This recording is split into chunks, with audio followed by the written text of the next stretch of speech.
All over the country right now, thousands of freshman students are heading off to college, with many hoping to go from the safety of their parents' house to the freedom of a frat house. Fraternities are built on the idea of lifelong bonds and brotherhood, but there can also be a culture of silence hidden behind tradition. Some of these storied institutions have dark secrets. Today, at the start of National Hazing Prevention Week, we are determined to share stories that could save a life. We will dive into the psychology behind hazing to figure out why some young men seem to be willing to do anything to get in. And you will meet 3 families who never, ever want another parent to endure what they're going through. 2 of their sons didn't make it through the pledging process alive, and tragically, another is trapped in a body that is no longer his own. His name is Danny Santulli. He was at the Fiji pledging event at the University of Missouri in October 2021 when he was taken to the hospital with a blood alcohol content level 6 times the legal limit. He survived, but is no longer the Danny anyone knew. He suffered such severe brain damage, he lost his eyesight, can no longer speak, feed himself, or walk. This vibrant young man, with his whole life ahead of him, is now forced to spend the rest of his days in a wheelchair being cared for by his mother. Here's what happened the night everything went so tragically wrong. Danny was a freshman at the University of Missouri. We knew he was in the pledging process. They just summoned them all to the basement. They blindfolded them. They all had their shirts off. Danny was given a bottle of vodka. They were told to drink the bottle. I believe that the bottle was taped to his hand. He'd put the bottle down probably 4 times, and his pledge dad would give it back to him. Then after a while, he was getting messed up, and Danny would say, no more, I'm done. And then someone said to him, there's no in the house today. One of the fraternity members also gave him a beer bong. So, mixed with the vodka, after that, that's when he fell back and couldn't stand up anymore, and that's when they picked him up and threw him on the couch. At some point, he rolled over and was halfway on the floor. Danny was down and unattended for about 45 minutes to an hour. And at that time, his lips were blue. When you see someone and their lips are blue, something's not right here. They picked him up and dragged him down the hall, dropped him, and put him in a car. And the hospital is probably a block and a half away. When we got the call that no one wants to get, close to 1:30 in the morning, it was an ER doctor, and she said, well, we have your son here in the emergency room. And she said he had stopped breathing, that we just probably needed to get there as soon as possible. His blood alcohol content was 0.486. The legal limit is 0.08, and Danny's was 6 times. When I arrived and I saw Danny for the first time in the hospital bed, it was like a nightmare. He was on a respirator. The doctors basically said this was caused by alcohol poisoning. Well, Danny has been at home since May 2022. His family has given us a glimpse into the aftermath of his tragic incident, really how difficult life is day to day for Danny and his family as they care for his every need. I resigned from my job back in April just to take care of Danny. I'm pretty much his main caregiver. He can't really do anything for himself, so we have to do everything for him.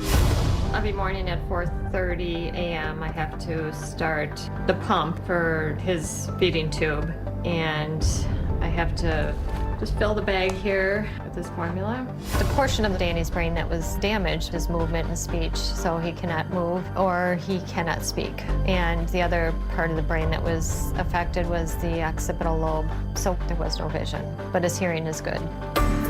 This is just the Hoyer lift that we use to get Danny out of bed in the morning. We'll hook him up here, and then we'll put him in his wheelchair. Oh, 100% sure. Danny is engaged with us when we're talking to him. He's tuned in, and we can tell just by the way he turns his head towards us. And thank God he has the hearing, because that's huge. If I say, hey, Danny, can you hear me well? Do you know this is Dad? Blink for me. And he will blink. We added this shower area for Danny. We'll get him up in the lift, put him in a shower chair, and then this is the area that we shower him in. Danny gives us our strength. I mean, we have to be there for him 100% of the time to help him, to be strong and be positive so we can bring him out of this. We don't know what Danny's future holds. We seriously do not know. We're gonna do whatever it takes, but we seriously don't know. Well, Danny's father, Tom, and brother Nick are here, and joining us virtually is Danny's mother, Mary Pat. Now, Mary Pat's joining us virtually because she has to be there to take care of him and couldn't get away. I'm glad to meet you all. I'm terribly sorry for the circumstance. I wish we were here talking about anything else. This is particularly tragic because it didn't have to happen, right? This was avoidable. This did not have to occur. So when you found out about this, it was the middle of the night, right? You got a phone call. Who answered the call? My wife. Okay, Mary Pat, you answered the phone, and what did they say to you? It was the ER doctor. I answered, and she asked me if I had a son at the University of Missouri, and I said yes. And she asked what his name was, and I said Danny Santulli. And she says that we have your son here at in the emergency room. That he had gone into cardiac arrest and he had stopped breathing.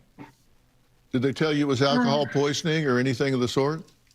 I believe they did say it was due to alcohol poisoning. I really don't recall because once she said he stopped breathing, I kind of stopped breathing myself. I can well imagine. And so who went to the hospital right away? We just got in the car, drove through the middle of the night to Missouri from Minnesota, and it was about a 7-hour car ride, and it felt like years. That image that I saw when I first arrived at the hospital is something I wish I could erase from my mind forever. Now, that was not easy to look at, right? Not No, easy to see your brother in that condition. Complete nightmare in a matter of seconds. Your head's spinning, so you really don't know what's going on. But you know it's bad. Well, Tom, just kind of father to father, I've tried to put myself in your shoes of what you must have thought standing in that room and enduring that drive. And I know you've seen video, but I want to ask you after the break what you think happened that night and why. We'll talk about all of that when we come back.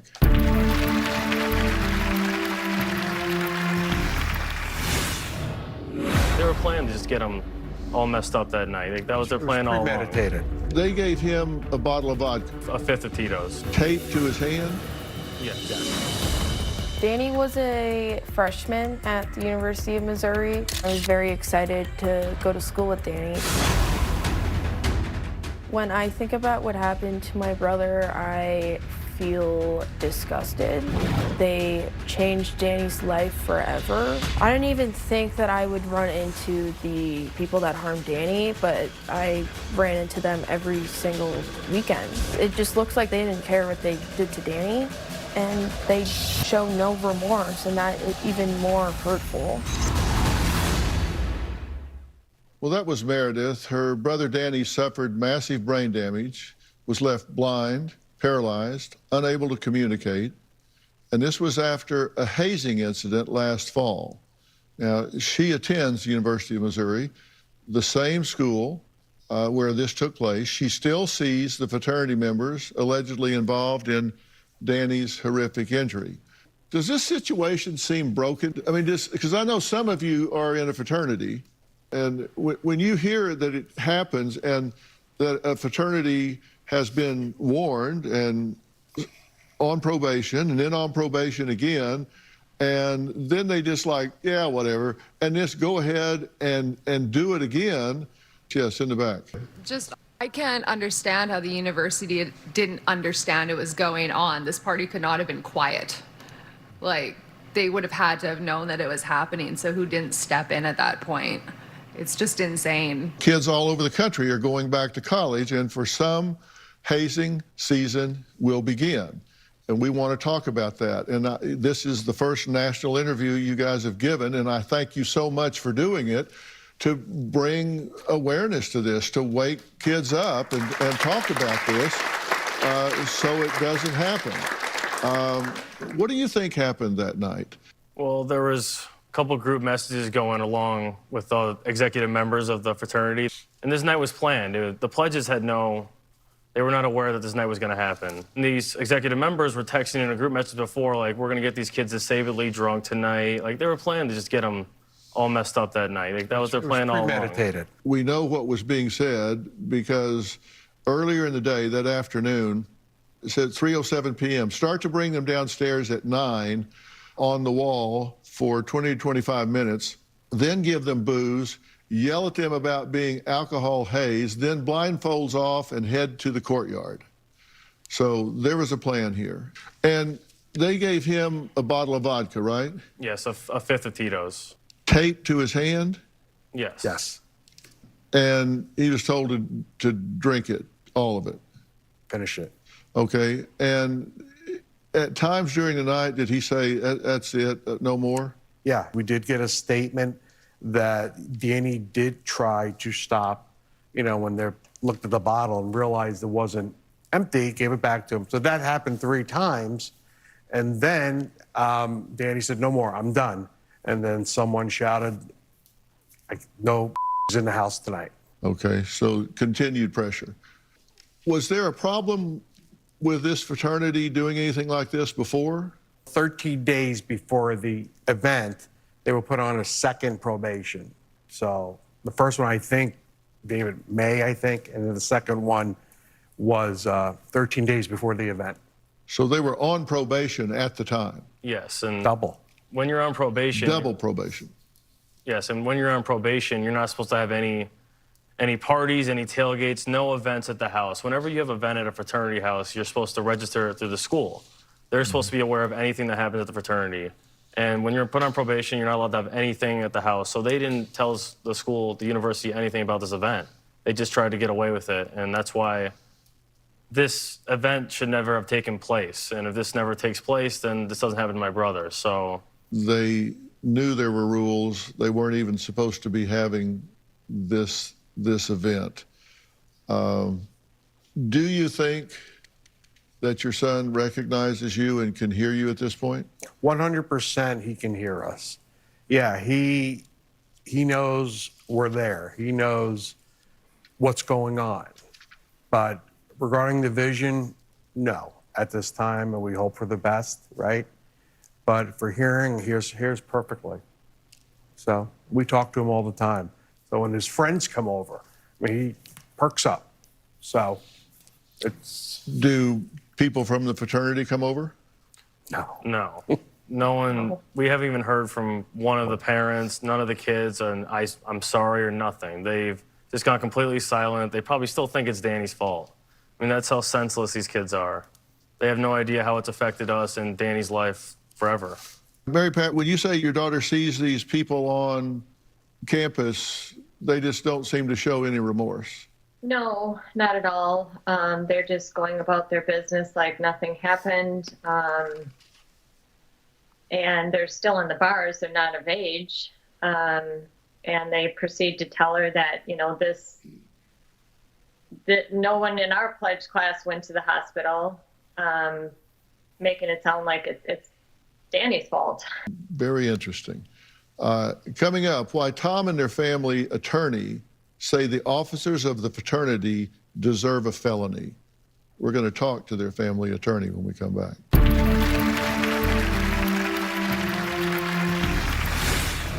You can set your clock by the fact that the same hazing event occurs in the same month every year. It's like a ticking time bomb, and they don't intervene to stop it.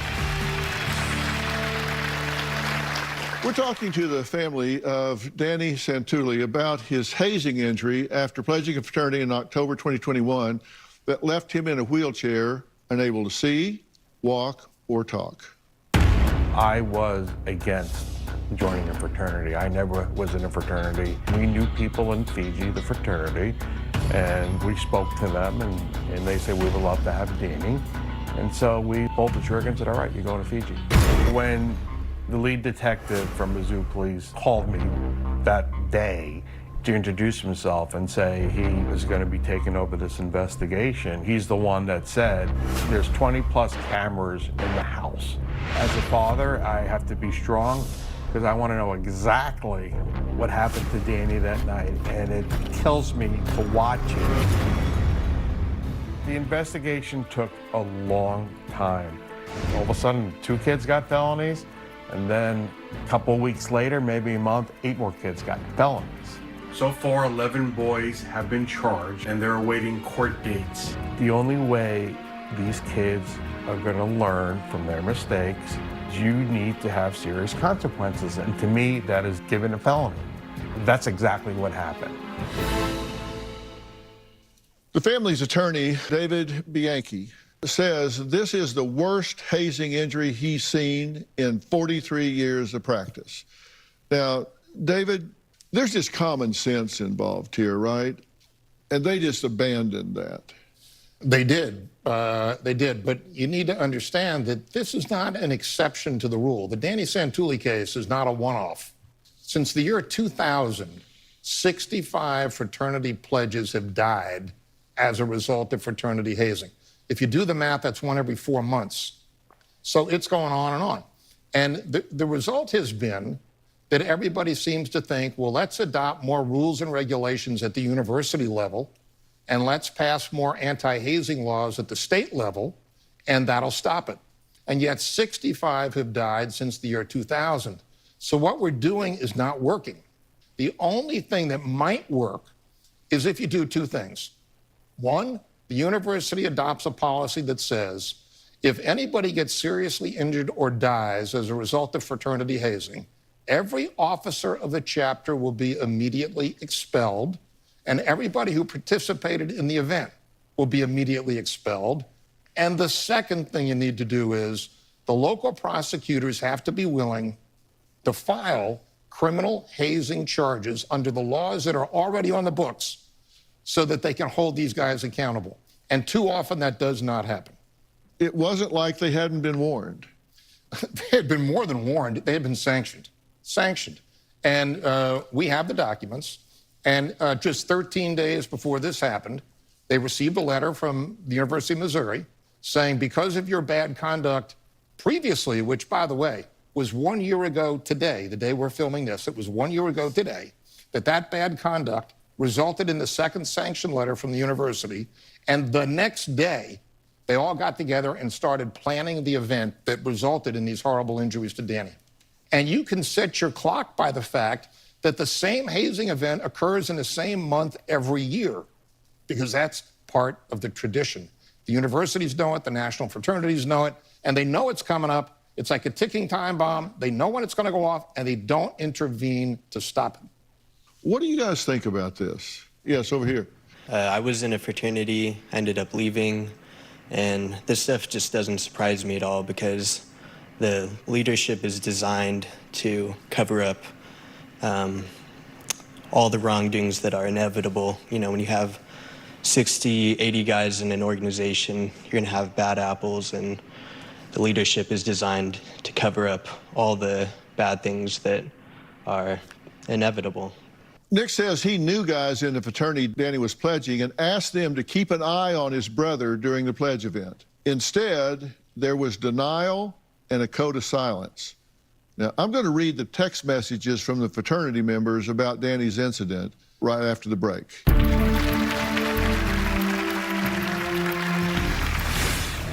They actually communicated about this the day after Danny's incident.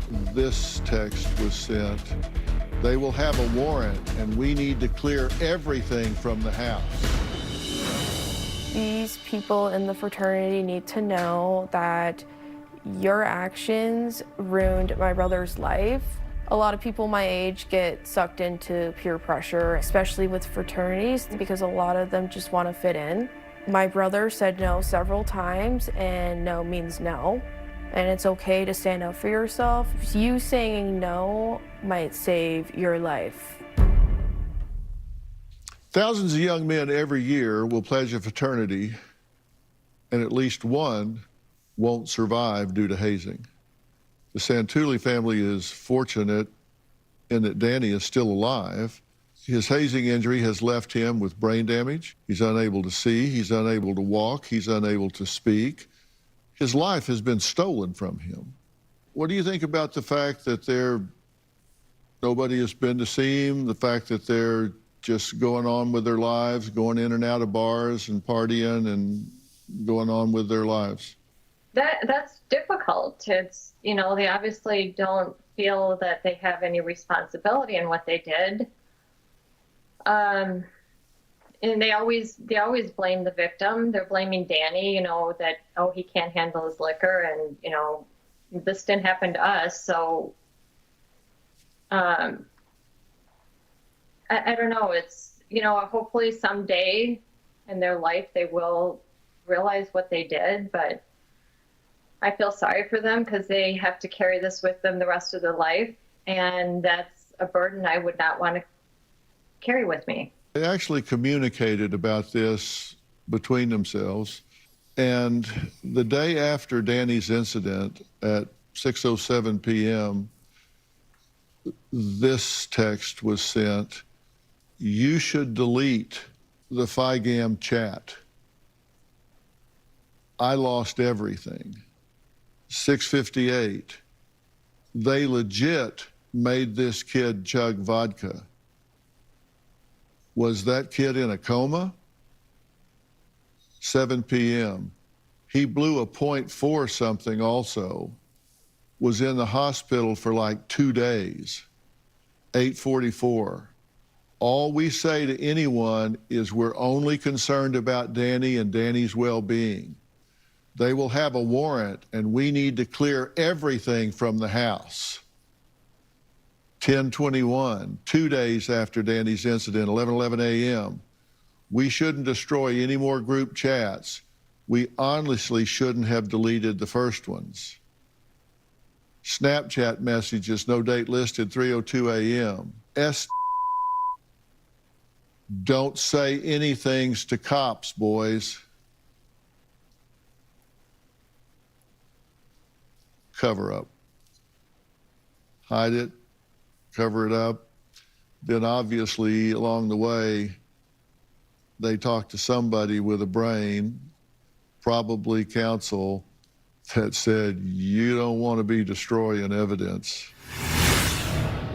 What do you miss the most? There's a lot of little things I miss about Danny. I miss him saying, "Mom." Drinking a straight bottle of any hard liquor is deadly. Why would a 20-year-old give an 18-year-old a bottle of vodka? Like, what are you thinking? That is not normal. And tell him to finish it. You always hear about these stories, and then the next night I'm experiencing it. You never think it's going to happen to your son or to your family, but it is real. This is a foreseeable circumstance. You give somebody a liter bottle to drink of any sort, and you can calculate, this is a known curve. You calculate, you drink this much alcohol in this much time, you can plot out what the blood alcohol content is going to be. And his, when he got to the hospital, was 0.486, you say? 486, so 6 times. Yeah, Over the legal 0.486. You get to 0.40, difficulty breathing, heart slows, accepted as lethal level. Now you can predict if you drink however much of a bottle, 14 shots, 15 shots, 16 shots equivalent, then throw a beer on top of it, At 0.50, which is where he was closest to, death highly probable. Now, they had left him 45 minutes laying there, head down, then dropped him on his head, then took him to a hospital, which was just a few minutes away. Had they taken him there immediately, had somebody been responsible, there might be a different outcome, but he's closest to highly probable death, and that's knowable, that's predictable. I mean, this isn't like, oh, wow, you drink that much alcohol. Unconscionable, foreseeable destruction of someone's life. And Mary Pat, I know this is extremely hard for you to talk about, but how are you coping with this day in and day out? What is this like for you as his mother? You know, it is very difficult. But every day I get up for Danny because I love him, and I mean, he's my son, and we want to do everything we can to make his life better. What's the hardest for you as a mother? It's just what his life used to be, and just, you know, my heart aches for him because he had so much. He was so full of life, and he had so much going for him. He was very athletic. He was fun to be around. He was just a good person. And just to see what they did to his life, and that's difficult for me to see every day, but it's also rewarding that I can take care of him, and I can hug him, and I can talk to him, and that he's still with us. I'm just so thankful for that. What do you miss the most? I miss him saying, "Mom," and talking to me. So yeah, there's a lot of little things I miss about Danny, but there's little things I see in Danny that make me smile. What do you think should happen to the young men that have taken this away from you? Well, I think that they should be held accountable for what they did to Danny, and they need to take responsibility.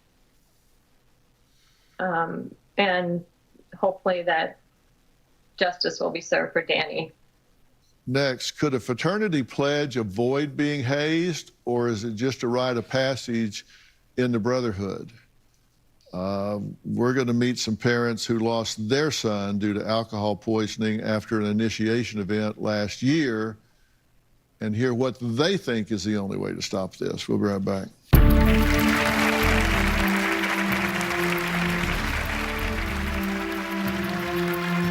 There's been an update in another hazing case that has made headlines. Two former Bowling Green State University fraternity brothers have been sentenced for their part in an alcohol poisoning death of 20-year-old Stone Fultz. Now, since this tragedy, Stone has become yet another prominent face of this national epidemic. He was in his final days of pledging Pi Kappa Alpha, known as Pike, when prosecutors say he and other underage pledges were encouraged to drink an entire bottle of liquor in order to be initiated into the brotherhood. Stone Fultz died needlessly after drinking the equivalent of 17 shots of whiskey. Yes, sir. Prosecutors say that last year, brothers at Pike, Pi Kappa Alpha fraternity, told pledges like Fultz to drink a liter of whiskey each. His roommate found him unconscious. Is he breathing? Yeah, he's breathing, but it's really shallow. His face is really purple, and his pupils aren't responsive. Oh my God! Oh my God! In this just-released harrowing 911 call, you can hear praying in the background as the 911 dispatcher walks them through CPR. Okay, are you starting the compressions again? Yep. Okay, 1, 2, 3. His final 3 days were in a coma. 8 fraternity members were convicted of a variety of charges, including reckless homicide. At least 3 will spend time behind bars. These are young men and women. They need supervision. We will do whatever it takes to not let this happen to another young man or woman or family to go through the nightmare that we live every single day. What do you guys think about this? Can a pledge say no, just no, I don't want to do it? Yeah, I mean, I would say what I went through wasn't anything to do with hazing, but, you know, other stuff can happen as well. Yeah, in my chapter, hazing wasn't an issue, though.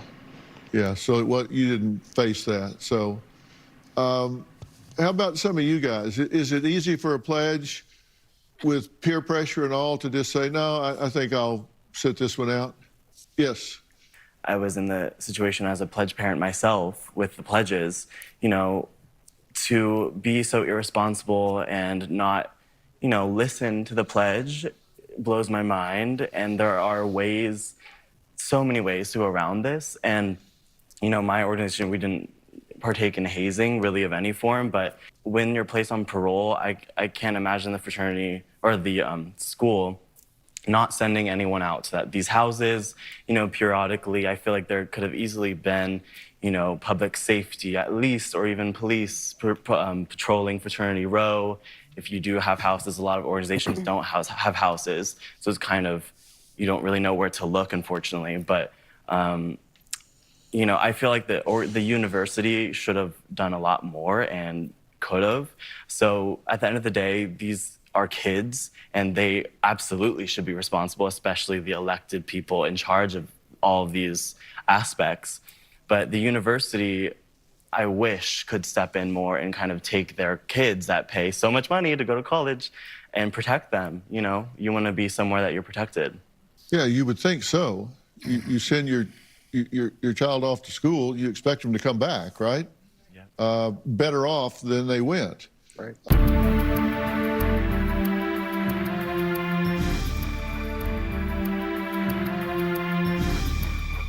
Anybody else? Yes, go ahead. My biggest question is, I want to know what National's role is. For those in the audience that don't know, every fraternity has something called a Nationals, which is basically like a board of directors of adults that are supposed to supervise the fraternity. If you're on suspension, like, there should be an advisor that's advising you and making sure that you're going about the proper procedures to making sure that all of the individuals are safe. You raise a good point. The fraternity that hazed Danny had a board of chapter advisors, which is adults, as you say, alumni of the fraternity. They've been out of school for a number of years. There were 8 of them, board of chapter advisors. Their job was to know what the heck was going on at the chapter house, know what traditions are going to be upheld and how they're going to be conducted. And you know what they did? With respect to this chapter that was on double probation, they did nothing. Nothing. They never lifted a finger. They paid zero attention, and every single one of them failed to do their job. When you know they're on probation, then they're on probation again, you know this is a tradition. This is ridiculous. It is ridiculous, and there's so many people that drop the ball at every level. The university level, yes, they fail to do their job. You're all right about that. The national fraternity, let's not leave them out. They know exactly what's going to be coming up. They can set their clock by it. They don't do anything. Board of chapter advisors, nothing. Fraternity officers, not only do the officers do nothing, it's worse. They're proactively involved in doing the hazing events. So it's worse. And you can't leave out just the rank and file members of these chapters. Because you know what? They don't need to have a title to be responsible for this, because there never would have been a Pledge Dad reveal night if all of the members of the chapter didn't show up to make it happen. There must have been 70 of them there. And if you ask me, they're just as responsible because they're part of the problem. Look, we've run out of time. Tomorrow, we're going to meet Stone Foltz family and look at video evidence that shows the moments that he drank the liquor that killed him. Now, Stone's parents say their son told them he was nervous and hesitant to attend the fraternity event, an event where they claim their son was murdered. Tomorrow on an all-new Dr. Phil. Young men are literally dying to get into fraternities. The last thing he had to do to get into the fraternity was to drink a lot of alcohol. A 20-year-old sophomore died after drinking an entire bottle of whiskey. Oh my God! Oh my God! They made fun of him and thought he was snoring, when in reality, he was aspirating and dying. That's tomorrow. Plus, Stone's girlfriend's testimony reveals how she claims Stone's brothers tried to cover up their part in his death. That's tomorrow.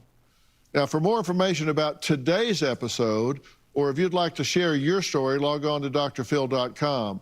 And look, this is going to spark a lot of conversation. And if you want to add your voice to that conversation, then do so. You can do it on Twitter, Instagram, or Facebook. And by the way, if you're going to be in the Los Angeles area this season and you'd like to join us here on stage, be in our studio audience, then all you have to do is go to drphil.com, click on Be Part of the Audience for all the details. Don't forget to follow and subscribe to my podcast, Fill in the Blanks, because I'm going to be talking about critical information with some of the most important issues that all of you guys are telling me about that you're facing in life today. And we know there's a lot going on. Also, listen to Robin's podcast, I've Got a Secret. You can check both of them out on Apple Podcast or wherever you listen to podcasts. Thank you so much. Stay safe. We will see you next time.